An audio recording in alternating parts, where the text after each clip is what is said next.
Hi friends, welcome to my channel. ఈరోజు ఏంటంటే బాలామృతంతో biscuits చేద్దాము. ఓకేనా ఫ్రెండ్స్, బాలామృతం అందరికీ అంటే అంగన్వాడీలో దొరుకుతుంది కదా. సో ఇది చాలా హెల్త్కి చాలా మంచిది ఫ్రెండ్స్. చిన్నపిల్లలకి ఈ విధంగా చేసి పెట్టండి.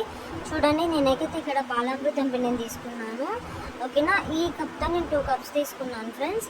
ఓకేనా, మీకు వీలైతే 1 కప్తో కూడా చేసుకోవచ్చు. నేను మాత్రం 2 కప్స్ తీసుకున్నాను. 2 కప్స్కి ఒక 1 కప్ షుగర్ తీసుకుంటున్నాను. అదేవిధంగా మీ దగ్గర గోధుమ పిండి ఉంటే గోధుమ పిండి లేదా మైదా పిండి యాడ్ చేసుకోండి.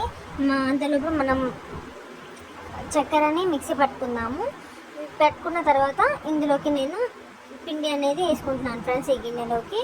సో నేనైతే మైదా పిండి వేసుకున్నాను. మీరు వీలైతే గోధుమ పిండిని కూడా కలిపేసుకోండి. కొంచెం ఎక్కువ ఫ్లఫీగా కావాలి అనుకుంటే మాత్రం కొంచెం ఎక్కువ వేసుకోండి, లేకుంటే లేదు ఫ్రెండ్స్. చక్కెర పొడిని దీంట్లో నేను వేసుకుంటున్నాను. ఈ విధంగా చూసారు కదా. ఈ విధంగా వేసుకున్నాక ఇందులోకి 1 గంట లేదా 1 స్పూన్ 2 గంటల వరకు నేను నూనె పోసుకుంటున్నాను ఫ్రెండ్స్. ఓకేనా, ఏంటంటే కొందరు బాలామృతం పిండిని కూడా మిక్సీ పట్టుకోవచ్చు, బట్ నేనైతే పట్టుకోవట్లేను, డైరెక్ట్ వేస్తున్నాను. కొంచెం చిటికెడు ఉప్పును కూడా నేను యాడ్ చేసుకుంటున్నాను ఫ్రెండ్స్. ఓకేనా అండి, ఈ విధంగా యాడ్ చేసుకున్నాక కొంచెం వాటర్ పోసేసి దీన్ని ఏ విధంగా అంటే మనము చపాతీ పిండిలాగా కలుపుకోవాలి అన్నమాట. సో చాలా హెల్త్కి చాలా మంచిది, మంచి పౌష్టిక ఆహారం కూడా. మనం చిన్నప్పుడు అయితే అలానే పిండి తినేసేవాళ్ళము. అప్పుడు మమ్మీ వాళ్ళు మనకు చపాతీలాగా చేసి ఇచ్చేవాళ్ళు. బట్ ఇప్పుడు ఏంటంటే బిస్కెట్స్ కూడా ఫ్రై చేద్దాము. ఓకేనా ఫ్రెండ్స్, ఈ విధంగా మొత్తం కలుపుకొని వీటిని ముద్దలాగా చేసుకుందాం ఫ్రెండ్స్. చపాతీ ముద్ద చేసాం కదా, సో ఆ విధంగా చేద్దాము. ఓకేనా ఫ్రెండ్స్, పిల్లలకి ఈ విధంగా చేసి పెట్టండి. స్నాక్స్కి ఇవి మంచిగా యూజ్ అవుతుంది. ఓకేనా, నేనైతే 2 or 3 parts 4 partsగా డివైడ్ చేసుకుంటున్నాను. ఓకేనా, నేనైతే ఇలా డివైడ్ చేసుకున్నాక వీలైతే మన ఇష్టము అలా కూడా రౌండ్ కూడా చేసుకొని తినచ్చు. ఓకేనా ఫ్రెండ్స్, ఇక్కడ కొంచెం ఆయిల్ యూజ్ చేస్తున్నాను ఫ్రెండ్స్.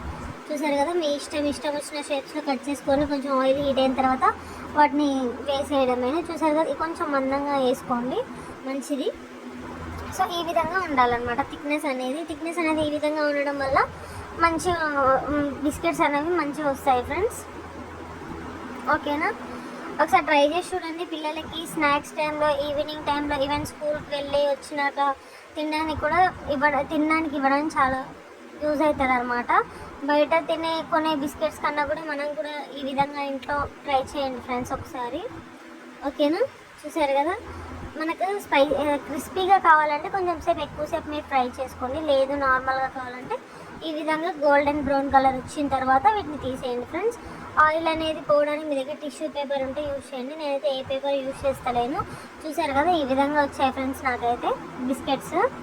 ఓకేనా, చూసండి, ఈ విధంగా కొంచెం మందంగా ఉండాలి. మరి పలచగా ఉన్నా కూడా ఇరిగిపోతుంది అనమాట బిస్కెట్ అనేది.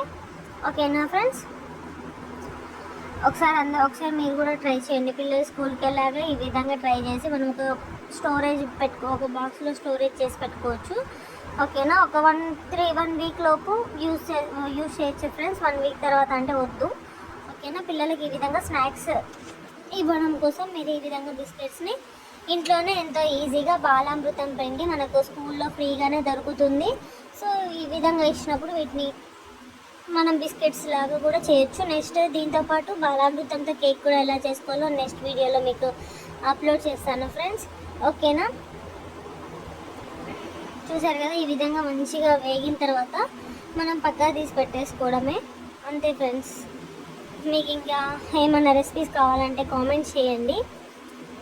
ఓకేనా ఫ్రెండ్స్, ఆయిల్ కొంచెం పోయినాక బాగుంటుంది. ఇవి చాలా బాగుంటాయి కూడా. చిన్నప్పుడు వీటితో పాటు చక్కెరలు అంటారు కదా, వీటిని కూడా చిప్స్ అని కూడా అంటారు. కొందరు బిస్కెట్స్ అంటారు, కొందరు చిప్స్ అంటారు, మన ఇష్టం అది పెట్టుకోవడం పేరు. చిన్నప్పుడైతే ఆ విధంగా అలానే తినేవాళ్ళం పిండి. బట్ ఇప్పుడు ఏంటంటే బిస్కెట్స్ అలా చేయడం జరుగుతుంది. ఒకసారి చపాతీ